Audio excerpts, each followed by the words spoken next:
Hi mga mangyan, kamusta naman kayo? Namiss ko kayo.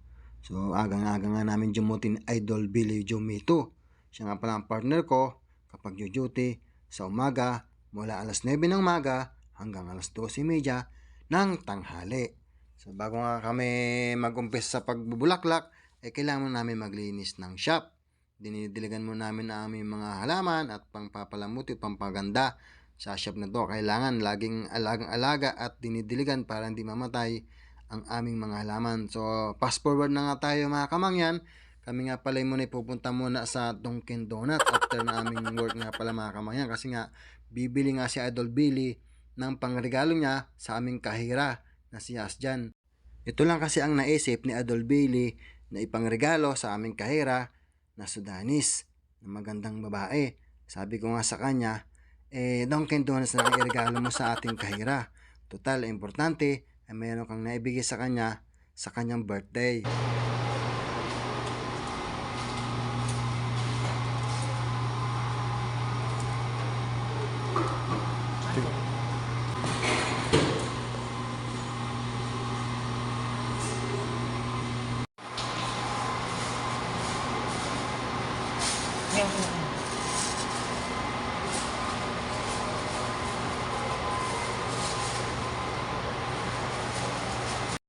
Ayan.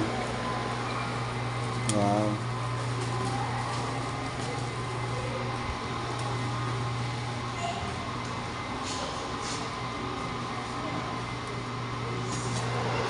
After nga namin bumili ng pangregalo sa aming kahira, agad din naman kami bumalik sa shop at kasi nga ay may dumating na customer at inahanap mo si Idol Billy.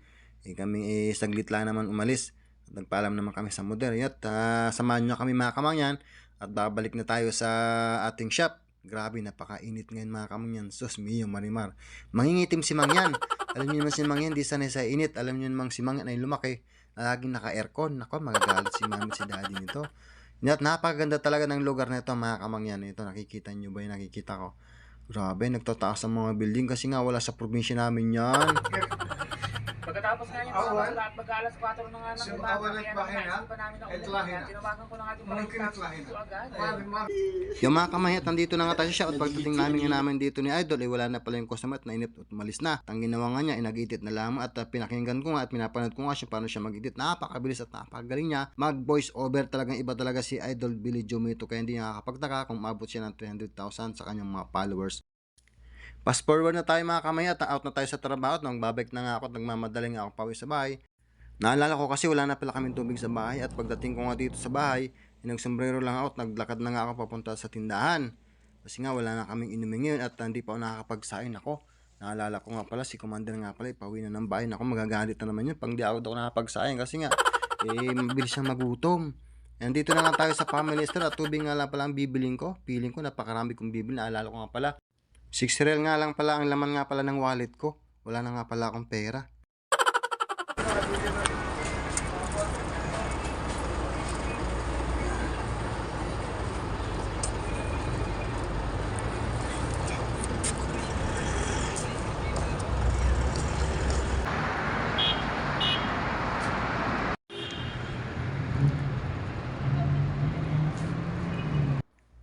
Yan mga kamangyan at pabalik na ulit tayo ng bahay at nagmamadaling nga ako. Ito nga't pinasang ko lang isang galong tubig.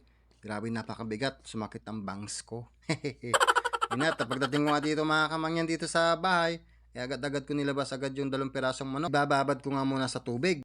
Habang ibinababad nga muna natin sa tubig yung ating piprituing ulam na manok, mag-iwan at magagayat muna tayo nating mimirindahin kasi nga si Commander nga nagugutom nga. Ito muna sabi ko sa kanya, ito muna ang kanyang papakain muna. Mag-iwan muna tayo ng milon. Ito ibigay ng kaibigan natin na galing kay Mark Lester na binigay naman at pinadala dito kay Dayang at kay Haniya. Maraming salamat sa mga tropa at kaibigan natin at talaga namang napakababait po nila at nabigyan tayo ng konting biyaya. Fast forward na pala mga kamangyan at naluto na nga pala yung pinipirito kong manok. Ito nga pala ang ulam namin ngayong hapunan. Buti na nga lang po at may natira pang ulam namin kanina umaga kasi kanina umaga nagluto si Commander ng ginisang ampalaya. Itong ipapartner namin yan sa piniritong manok. Buti na lang hindi pa naubos. At samahan nyo kami mga kamay at kakain muna po tayo ng hapunan. Kain po tayo at ang unang subong po namin ni Commander ay para po sa inyo. Yun lang po at maraming salamat po sa inyong panonood. At huwag po kalimutan pakilike at pakishare ng bidyong ito. Yun lamang po. Maraming salamat. Lutong.